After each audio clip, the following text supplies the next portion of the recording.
Hello and welcome to Nutrition for Health. In this introductory talk, I'm going to give you a flavour of what's included in my 10-hour discovery course and also tell you about where you might get personal nutritional help for yourself, your patients and your families. So first, to introduce myself. My name is Clare Daley and I'm a nutritional therapist working in nutritional education for a supplement company called Cytoplan. I have a degree in biology from the University of Exeter and a postgraduate diploma in nutritional therapy from the University of Worcester. And since becoming qualified as a nutritional therapist in 2010, I've worked with clients suffering a wide range of conditions, both at my own clinic and for Nuffield Health. And for the past 4 years, I have been with the team at Cytoplan, where I create and deliver practitioner education, which I'm now wishing to make available to healthcare practitioners and the public. So why might you want to do this Nutrition for Health Discovery course and what will you get from it? To start with, why? Well, there's a lot of confusion about what we should be eating, and you may be unsure about what a healthy balanced diet actually means in practice and what you should be advising your clients, patients and family. Most weeks in the newspapers there are contradictions and confusion. Some people interpret a healthy balanced diet as meaning eating anything and everything as long as it's in moderation. Others might consider a balanced diet as one that's low in fat and meeting the government recommendations of 5 portions of fruit and vegetables a day. And then, as well as low-fat diets, we hear about low-carb diets, high-protein diets, high-fat diets. There's the well-researched Mediterranean diet, the less well-known paleo or caveman diet, the ketogenic diet, and others. And all these advocate different proportions of macronutrients like fats and carbohydrates. So which is best? It's really confusing. Many people focus on the calorie content of foods and select foods according to the calorie count, regardless of how processed they are or the nutrient density. And some market research by Mintel found that at any one time, 2/3 of the population are trying to lose weight. This course is not specifically targeting weight loss. It's intended to introduce people to long-term sustainable ways of eating to optimise health. But having said that, if people follow the recommendations in this course and they are currently overweight, they are likely to lose weight and to come to the healthy weight for them. But just to go back to this calorie idea, because this is what many people focus on and there are inherent problems with a calorie-focused approach. So I just want to explain what I mean by that. So someone trying to lose weight might have a low-calorie breakfast cereal. You know the well-known one that I'm thinking of. Then at lunchtime, they choose a low-calorie meal deal that includes a sandwich and an apple, and perhaps for supper, some pasta and low-fat sauce, and maybe some low-calorie treats, some biscuits or a snack bar.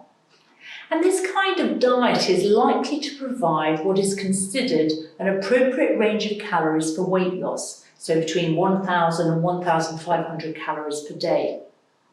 But eating these foods will have a disastrous impact on blood sugar for many people, resulting in high levels of the hormone insulin. And when insulin is high, the body goes into fat storage mode. So you will have come across people who say that they're counting calories and can't lose weight. So the focus on calories should not be the whole story. Whilst it is true that if you eat more calories than you need, you will get fat, it is not necessarily true that reducing calories will lead to weight loss. So the idea that weight management is about balancing a calorie equation of calories in versus calories out is oversimplified. The other problem is that many foods that are selected on the basis of their calorie or fat content are not nutrient dense. And what I mean by that is they do not have significant quantities of micronutrients. So these are vitamins and minerals. Of course, they will provide some vitamins and minerals, and the low-calorie breakfast cereal I mentioned may be fortified with some. But mostly what these kinds of foods provide is empty calories in the form of carbohydrates, and not the good carbohydrates. And what I mean by empty calories is calories that are devoid of or low in essential micronutrients, so vitamins and minerals. So we need to think of food as more than calories. It provides nutrients, and the food's nutrient density will determine how the body responds to it. So rather than focusing on calories, we would do better for overall health and also for weight to focus on eating foods that are nutrient dense. Fortunately today, we don't see many people with diseases of nutrient deficiency in the UK. So deficiency diseases are rare. These are things like scurvy, which is a deficiency of vitamin C, or night blindness, which is a deficiency of vitamin A. But what is very common nowadays is that people are not obtaining adequate nutrients for optimal health. And there are a number of reasons for this, including people's food choices, which, as I said, is often directed by calorie content. So people say, or some people say, we are overfed but undernourished. So this brings us to the idea of basing our food choices on the nutrients that they provide. We need about 55 nutrients to live: vitamins, minerals, essential fatty acids, and essential amino acids. And we should be choosing foods on the basis of how nutrient dense they are. A simple example would be comparing nuts and donuts. So both nuts and donuts are high calorie and high fat foods. And some people would choose to eat neither for these reasons. But nuts are nutrient dense. They're high in fibre, B vitamins, zinc, magnesium, other minerals and phytonutrients. So it would be a great choice in a nutrient-rich diet. On the other hand, donuts are high in sugar, starch and fat and lack any significant quantity of vitamins or minerals. They provide empty calories with no real nutritional value. There is now an epidemic of chronic disease. But whilst the average lifespan has increased, what is referred to as our health span has not. By the age of 65, more than 49% of people are taking 5 or more medications. This is according to a study published in 2017. On the other hand, if we can increase health span, this may have important social and economic consequences. For example, research commissioned by Alzheimer's Research UK has shown that delaying the onset of dementia by 5 years, by healthy lifestyle and nutrition choices, would result in 1/3 fewer people with dementia by 2050. That's 666,000 fewer people with dementia. This would consequently reduce the cost to the economy by 36%, a saving of over 21 billion, and require 566,000 fewer informal carers, not to mention the benefits to the people affected and their families. Before I describe what is covered in this Nutrition for Health Discovery course, I would like to show you a short 2-minute trailer for a film called Food Matters, which explains some of the problems we are facing as a result of our Western diet and lifestyle approach.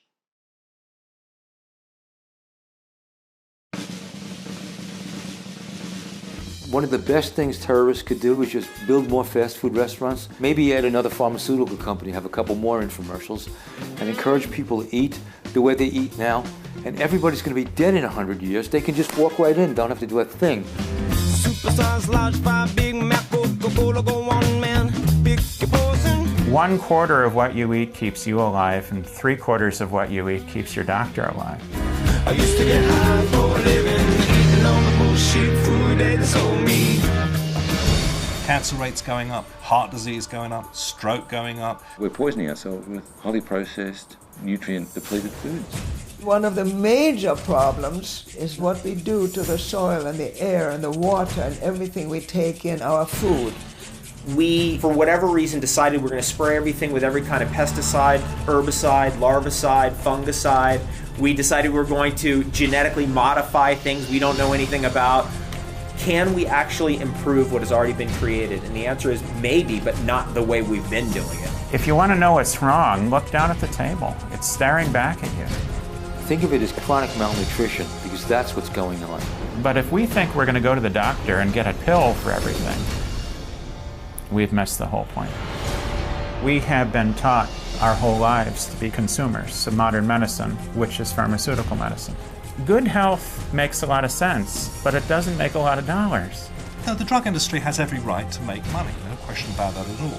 The ethics, I think, need to be very closely watched. What the pharmaceutical companies are doing may not necessarily be in the interest of our population. You can be as sincere, and you can be sincerely wrong. Approximately 106,000 Americans die from pharmaceutical drugs each year. And these are people who took the medication as directed. There's a lot more turning to alternatives because what's being done beforehand doesn't work. There is no magic bullet, but there is a lifestyle change that reverses serious chronic disease. It's cheap, it's simple, it's safe, it's effective. The solutions are here. They've always been here. Every single person in the world, every culture, every language, every person in the world knows it. You are what you eat. Food does matter. It's a choice. You don't have to be sick. So now to this Nutrition for Health course. The course has been designed as a series of 6 sections or 6 steps covering eating for health and vitality, optimizing gut health, supporting detoxification, reducing stress, supporting sleep and physical activity. And it's presented in a way that translates the science into practical steps that you can make yourself and that you can recommend to your clients, patients or family. There are 7 hours of recorded presentations and some home study and core reading activities for you to do to make up the 10 hours of the course. I have designed the course so that you can take part yourself as part of the learning process, and you can evaluate your own food and lifestyle choices and make improvements. In this way, you will get the most from the course, as it is helpful when supporting and inspiring others through a change process to have lived it yourself. Within step 1, eating for health and vitality, I explain the foundation of a nutrient-dense, anti-inflammatory diet. So to start with in this program, you will learn about foods to reduce or avoid and foods to increase to improve nutrition. I also talk about understanding eating behaviours, as this is important as well. It's fairly straightforward to give someone a list of changes that they need to make to their diet, but it may be less straightforward for them to implement them. So goal setting, understanding current eating behaviour and barriers to change, and help with meal planning are important too. And there's a module that runs alongside the recordings referred to as the self-care journey to help with this process. Then in step 2, the focus is on gut health. It's not quite true to say that you are what you eat. In fact, you are what you absorb and assimilate. And in this section, I talk about specific foods and other factors relevant for gut health to improve digestion and absorption of food. Poor gut health is very common, so people may have symptoms such as acid reflux, bloating, diarrhea or constipation. And many factors of modern living can adversely affect gut health, so I will talk about these. Also, I will talk about gluten, as a significant number of people have chosen to remove it from their diet. So is this a fad, or is there some science behind it? And what are the potential risks to health from removing gluten? As well as digestion and absorption, the gut has many other important functions central to health, including immunity, detoxification and elimination. There are even links between the gut and the endocrine system, so gut health can affect many hormone systems in the body. And there's now also research to show that gut health affects our state of mind. Step 3 focuses on supporting the body's detoxification systems. Detoxification sometimes gets a bad press, so detox diets that people embark on in January are often criticised as unnecessary. But the truth is that the body's elaborate systems of biotransforming and eliminating toxins can become overwhelmed. And in this session, my colleague Helen Drake, who is also a nutritional therapist, talks about how to support the liver, kidneys and skin in performing their detoxification roles through healthy nutrition. Then in step 4, I talk about stress and the effects that stress has on nutrition, because when we are experiencing stress, it can cause us to make poor food choices. And at stressful times, we also have an increased demand for nutrients. The stress response itself can deplete nutrients and contributes to poor digestion and absorption in the gut. On the other hand, appropriate nutrition can support our ability to withstand stress. And I also talk about useful lifestyle techniques to manage stress. Some you may be familiar with, and some may be new ideas for you. Sleep is vital for optimal health. During sleep, our body cells detoxify and cleanse, but statistics show we are getting less sleep, and problems such as getting to sleep or staying asleep are common. So in this section, you will learn which nutrition and lifestyle factors may affect getting to sleep or staying asleep, and also tips for achieving a good night's sleep. And then finally, physical activity, which has many, many benefits and is linked to reduced risk for many conditions, including, interestingly, osteoarthritis, which some might consider a condition of excessive wear and tear.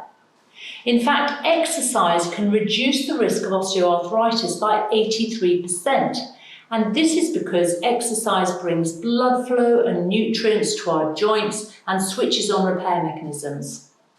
So in this session, I will briefly outline some of the mechanisms by which exercise benefits us and talk about nutrition to support recovery from exercise too. So that gives you an idea of what to expect. The Nutrition for Health Discovery course provides a comprehensive overview of nutrition, and it will put you in a good position to make changes to your own food and lifestyle choices, and also provide practical suggestions to use with your clients, patients and family. Feedback is always important, and so when you have completed the course, I would be very grateful if you can complete and return the feedback questionnaire. This will also confirm that you have completed the 10 hours of study, and on receipt of this, you will be provided with a CPD certificate from the British College of Integrative Medicine. If you are interested in further training courses from us at Cytoplan, please visit www.cytoplan.co.uk/education. And if you are interested in having a nutrition consultation yourself, you can find a list of nutritional therapy practitioners on our website about the Brain Health Programme. Or you can search for a practitioner on the British Association of Nutrition and Lifestyle Medicine's website. Thank you for listening and wishing you the very best of health.